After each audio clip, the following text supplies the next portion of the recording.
PTC news देख रहे सभी दर्शकों का स्वागत है। मैं सुमन कश्यप आपके साथ हाजिर आपके सामने प्रदेश की बड़ी खबरों को लेकर बुलेटिन की शुरुआत करेंगे, लेकिन पहले नजर डालते हैं हेडलाइंस पर। पहलगाम आतंकी हमले के बाद पूरा देश गुस्से में। सीएम नवाब सिंह सैनी ने की हमले की निंदा, कहा घटना को अंजाम देने वाले बख्शे नहीं जाएंगे। मुख्यमंत्री नवाब सिंह सैनी ने कहा हमारे पर्यटकों के साथ जो हुआ वो बेहद निंदनीय। हरियाणा सरकार इस दुख की घड़ी में परिजनों के साथ। सीएम बोले आज सारे कार्यक्रम स्थगित किए गए। पहलगाम में हुए आतंकी हमले में करनाल के लेफ्टिनेंट विनय नरवाल की मौत। अपनी पत्नी के साथ घूमने गए थे विनय, घर में छाया मातम। 16 अप्रैल को शादी हुई थी। मंत्री अरविंद शर्मा ने पहलगाम में हुए आतंकी हमले की निंदा की, कहा इस तरह की घटना को अंजाम देना बहुत ही कायराना। दोषियों को कड़ी सजा मिलेगी, कोई कसर नहीं छोड़ी जाएगी। पहलगाम में हुआ आतंकी हमला बेहद निंदनीय, ये कहा कुमारी शैलजा ने। कहा हमारी सेनाएं आतंकवादियों का बहादुरी से सामना करती है। जम्मू कश्मीर में शांति क्यों स्थापित नहीं हो पाई, सरकार सोचे।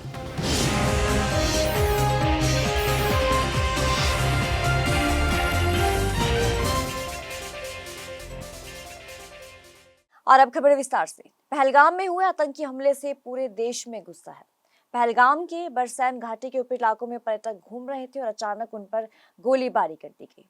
पर्यटकों से उनके नाम, जगह और धर्म पूछ कर उन पर गोली मारी गई। इस घटना में 26 सैलानियों की मौत हो गई, जबकि दर्जनों की हालत चिंताजनक बनी हुई है। तो हरियाणा के मुख्यमंत्री नवाब सिंह सैनी ने इस हमले में मारे गए लोगों के लिए दुख व्यक्त किया है। सीएम ने कहा कि इस दुख की घड़ी में सरकार परिजनों के साथ खड़ी है। सीएम ने यह भी कहा कि जिसने भी इस घटना को अंजाम दिया है उन्हें बख्शा नहीं जाएगा। सुनिए क्या कुछ कहा मुख्यमंत्री नवाब सिंह सैनी ने। जम्मू कश्मीर में जो हमारे सैलानी थे, टूरिस्ट परिवार सहित घूमने के लिए जाते थे, जो कायरतापूर्ण एक योजनाबद्ध तरीके से वहां हमला हुआ है वो दुर्भाग्यपूर्ण है। उसकी जितनी निंदा की जाए उतनी कम है। आदरणीय अमित शाह जी रात ही श्रीनगर में पहुंच गए थे। जो परिवारों को वहां दुख हुआ है, जिन परिवारों के लोग गए हैं, उनके साथ सरकार पूर्ण रूप से खड़ी है इस दुख की घड़ी में। मैं परमपिता परमात्मा से ये प्रार्थना भी करूंगा कि उन दिवंगत आत्माओं को अपने श्री चरणों में स्थान दे और जो ये गहरा दुख हुआ है उसको सहन करने की शक्ति दे। परंतु जो लोगों ने ये कायरतापूर्ण इस घटना को अंजाम दिया है वो कोई बचेगा नहीं। उनके खिलाफ सख्त कार्रवाई, और ऐसी कार्रवाई कि आगे भी व्यक्ति मुंह उठाता हुआ सोचे 4 बार कि अगर मैं कोई काम करूंगा तो मेरे साथ ही अंजाम होगा। वो कार्रवाई उनके खिलाफ वो होगी। पहलगाम आतंकी हमले को मुख्यमंत्री नवाब सिंह सैनी ने दुर्भाग्यपूर्ण और कायराना करार दिया है। मुख्यमंत्री ने कहा कि हमारे पर्यटकों के साथ जो भी घटना हुई वो बेहद दुर्भाग्यपूर्ण है और ये कायराना घटना है। पूरा देश और दुनिया इस घटने को दुर्भाग्यपूर्ण कह रहा है और सभी को इस घटना पर बहुत ज्यादा दुख है। सीएम ने कहा कि लोग घूमने जाते हैं, परिवार के साथ जाते हैं, लेकिन ऐसी घटनाएं कायराना है, दुर्भाग्यपूर्ण है। जितनी निंदा की जाए उतनी कम है। दुर्भाग्यपूर्ण है कि कायरतापूर्ण घटना हमारे सैलानियों के ऊपर वो की गई। बड़ा पूरे देश के अंदर उसको लेकर के, देश में भी और पूरे वर्ल्ड के अंदर भी उस बात का एक बड़ा दुख है। घूमने के लिए लोग जाते हैं, परिवार सहित जाते हैं, परंतु इस प्रकार की घटनाएं वो कायरतापूर्ण हैं, दुर्भाग्यपूर्ण हैं। इनकी जितनी निंदा की जाए उतनी कम है।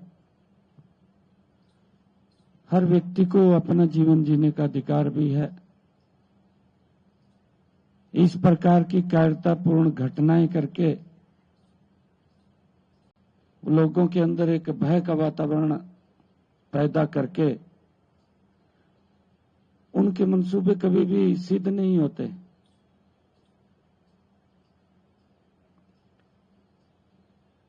ऐसे हमारे जो सैलानी थे वो काफी संख्या में परमपिता परमात्मा के चरणों में विलीन हुए हैं। इस घटना के कारण मैं परमपिता परमात्मा से प्रार्थना भी करूंगा कि ऐसे दिवंगत आत्मा को सभी को अपने चरणों में स्थान दे और हरियाणा सरकार पूर्ण रूप से इस दुख की घड़ी में परिवारों के साथ है, क्योंकि आज का ये कार्यक्रम रखा हुआ था, हमने सारे कार्यक्रम स्थगित किए हैं। करनाल की विनय नरवाल, जिनके अभी कुछ दिन पहले ही शादी हुई थी और घर में खुशियों का माहौल था, लेकिन ये खुशियों का माहौल मातम में तब्दील हो गया। जी हाँ, पहलगाम में हुए आतंकी हमले में करनाल से लेफ्टिनेंट विनय नरवाल की भी मौत हो गई। वो अपनी पत्नी के साथ हनीमून पर घूमने गए थे और इसके बाद परिवार में मातम छाया हुआ। पहलगाम में हुए आतंकी हमले में कोची में तैनात भारतीय नौसेना के अधिकारी लेफ्टिनेंट विनय नरवाल, जिनकी उम्र 26 वर्ष के करीब बताई जा रही है, जो छुट्टी पर थे, जिनके आतंकी हमले में मौत हो गई। विनय की कुछ दिन पहले ही शादी हुई थी और अभी अपनी पत्नी के साथ वो घूमने के लिए गए हुए थे, जहां पर आतंकी हमले में उनकी मौत हो गई। विनय नरवाल भूसली गांव के रहने वाले हैं और सेक्टर 7 में अपने परिवार के साथ रहते हैं। घर में एक बहन है, माता पिता है और बुजुर्ग है। और अभी ये सूचना मिली कि भाई आतंकवादियों ने के नाम पूछ के हमला करके उनको गोली मार दी गई है। क्या युवक का नाम था? क्या कहाँ घूमने के लिए गए? नरवाल जी बोलते थे भी ने घूमे, अभी शादी हुई थी उनके, घूमने गए थे वो जम्मू कश्मीर। नौसेना में थे सर? नेवी में थे? नेवी में थे वो ऑफिसर थे। दुखद है सर बहुत परिवार। दुखद, सारा परिवार, सारी गली दुखद है। खुशियां मना रहे थे यहाँ पे 4 दिन 10 दिन से, सारे घर में सारी गली में खुशी का माहौल था। शादी हुई थी हाल ही में? अभी शादी हुई थी। पड़ोसी लगते हैं आप इनके? हाँ, पड़ोस में नहीं हमारा। आपका नाम? नरेश तो बख्शा। क्या पता चल रहा है सर वहाँ से? पता तो यही है भाई, उन्होंने जो है ना आतंकवादियों ने गोली मार दी है उसको। कैबिनेट मंत्री अरविंद शर्मा ने पहलगाम में हुए आतंकी हमले को बहुत ही कायराना करार दिया है। उन्होंने कहा कि जम्मू कश्मीर की तरफ लोगों का रुझान बढ़ रहा है, लेकिन इस तरीके की करतूतों को अंजाम देना बहुत ही दुर्भाग्यपूर्ण और कायराना है। उन्होंने कहा कि कोई भी कसर नहीं छोड़ी जाएगी, दोषियों को पकड़ा जाएगा, उन्हें नहीं बख्शा जाएगा। पहलगांव में जो है ये मुझे पता लगा है, कभी न्यूज के जरिए से पता लगा है, ये बड़ा कायराना जो है ये काम जो है करते हैं। और ऐसा काम जब लोग जो है कश्मीर की तरफ बढ़ रहे हैं, जम्मू कश्मीर की तरफ माननीय मोदी जी के नेतृत्व में बढ़ रहे हैं, लोगों का उत्साह बढ़ रहा है, इन चीजों को रोकने के लिए ऐसे कायराना हमले जो है ये करते हैं जो आतंकवादी हैं। और लोग बाग, मैं कहता हूं इसकी जितनी निंदा की जाए वो थोड़ी है, ऐसे कायराना करतूतों की, और हम सब निंदा करते हैं इन चीजों की। और मैं समझ सकता हूं कि सरकार जो है, हमारे एलजी साहब जो वहां पर है, सरकार जो है कोई कसर नहीं छोड़ेगी, केंद्र सरकार और एलजी साहब की नेतृत्व में जबरदस्त कार्रवाई होगी, दोषी को कड़ी से कड़ी सजा दोषी को मिलेगी। तो सिरसा से सांसद कुमारी शैलजा ने पहलगाम में हुए आतंकी हमले को बेहद ही निंदनीय करार दिया है। उन्होंने कहा कि हमारी सेना बहुत ही बहादुरी के साथ आतंकियों का सामना करती है, लेकिन सरकार को ये सोचने की जरूरत है कि आखिरकार अभी तक शांति स्थापित क्यों नहीं हुई, माहौल क्यों सही नहीं हो पा रहा। सरकार को इसके बारे में सोचने की जरूरत है। देखो, हमारी फोर्सेस जिस बहादुरी से आतंकियों का सामना करते हैं, दिन रात हमारे फौजी, हमारी फोर्सेस वहां पर काम कर रही हैं, लेकिन इसकी ओर सरकार को विशेष ध्यान देना पड़ेगा कि जम्मू कश्मीर में अभी भी शांति क्यों नहीं आ पा रही, क्यों नहीं ये काबू कर पा रहे हैं। हमारे जवान जाते हैं, आतंकियों का तो कड़ा मुकाबला होना चाहिए और कर रहे हैं, लेकिन इसको सरकार को और ज्यादा गंभीरता से लेना होगा कि कैसे वहां पर आम लोग भी बचें और हमारी फोर्सेस भी, बहादुर फोर्सेस भी वहां पर अपने दिखाएं कि भाई कैसे हमारे जवान इस तरह से बार बार, जो अभी भी हम जाकर आए, एक जवान सियाचिन पर जो चले गए, जिनकी जान चली गई, उसको हम एक बहुत ही शांति में रहने वाला सूबा बनाएं। ये तो सरकार को करना पड़ेगा ना कुछ। कई बार पूजा का दीपक जलाने के बाद उस पर ध्यान नहीं देते और लाखों का नुकसान हो जाता है। ऐसा ही मामला सामने आया है नारनौल के अग्रसेन कॉलोनी में, जहां पर जो पूजा का दीपक था उससे घर में आग लग गई और करीब 8 लाख रुपए का नुकसान हो गया। पूजा घर से शुरू हुई आग पूरे घर में फैल गई। नारनौल के अग्रसेन कॉलोनी में रहने वाले मकान मालिक सुरेंद्र कुमार ने कहा कि भगवान के मंदिर में पूजा के समय दीपक जलाया गया था और इस दीपक से पूजा घर में आग लग गई और धीरे धीरे ये आग पूरे घर में फैल गई। उन्होंने कहा कि आग लगने से घर में 8 लाख रुपए का नुकसान हुआ है। ये भी कहा कि तुरंत दमकल विभाग को सूचना दी गई और बगैर किसी देरी से दमकल विभाग की गाड़ी ने पहुंचकर आग पर काबू पा लिया, वरना नुकसान ज्यादा भी हो सकता था। भगवान के मंदिर में आरती के दिया होता है ना जी, उस वजह से इसमें आग लग गई। इसमें मोटा मोटी अब अनुमानित ये कि 7 से 8 लाख रुपए का नुकसान है, क्योंकि उसमें फर्नीचर जल गया, पूरे रूम वगैरह की हो गया, एसी वगैरह है, इसमें बहुत ज्यादा नुकसान है। फायर ब्रिगेड आ गई थी, उन्होंने पूरा सहयोग किया और उनकी मशक्कत से आग पे काबू पा लिया। 7:13 पे एनडीटी पे कॉल आया है कि रेलवे कॉलोनी में गली नंबर 5 में आग लगी। हम यहाँ पे पहुँच के हमने आग को देखा है कि आग दुकान नंबर में फर्स्ट फ्लोर पे थी और वहाँ पे जाके आग को देखा। आग पूजा घर में थी, पूजा घर सारा जल गया। पूजा घर से ही आग आगे बढ़ी है, उसमें बेड और गद्दे को नुकसान है और घर की छत को नुकसान। आग को हमने कंट्रोल कर लिया। तो यूपीएससी की परीक्षा में इस बार बहादुरगढ़ के छोरों ने कमाल कर दिया है। जी हाँ, बहादुरगढ़ के सेक्टर 2 के रहने वाले विक्रम आदित्य अग्रवाल ने 9वां रैंक हासिल किया है। आदित्य ने यूपीएससी के टॉप 10 में जगह हासिल की है। आदित्य का ये कहना है कि इस सफलता में उनके माता पिता और बहन के साथ उनके दोस्तों ने भी उन्हें काफी ज्यादा सपोर्ट किया। आदित्य का ये कहना है कि आईएएस बनकर देशवासियों की सेवा करेगा। उनका ये कहना है कि वो शिक्षा, स्वास्थ्य और बेहतर पर्यावरण बनाने के क्षेत्र में काम करना चाहते हैं। ये मेरा 5वां प्रयास था आईएएस की परीक्षा में और इससे पहले मैंने इसी परीक्षा के 3 इंटरव्यू भी दिए हैं। इस बार मेरा 3रा इंटरव्यू था और मेरी 9वीं रैंक आई है।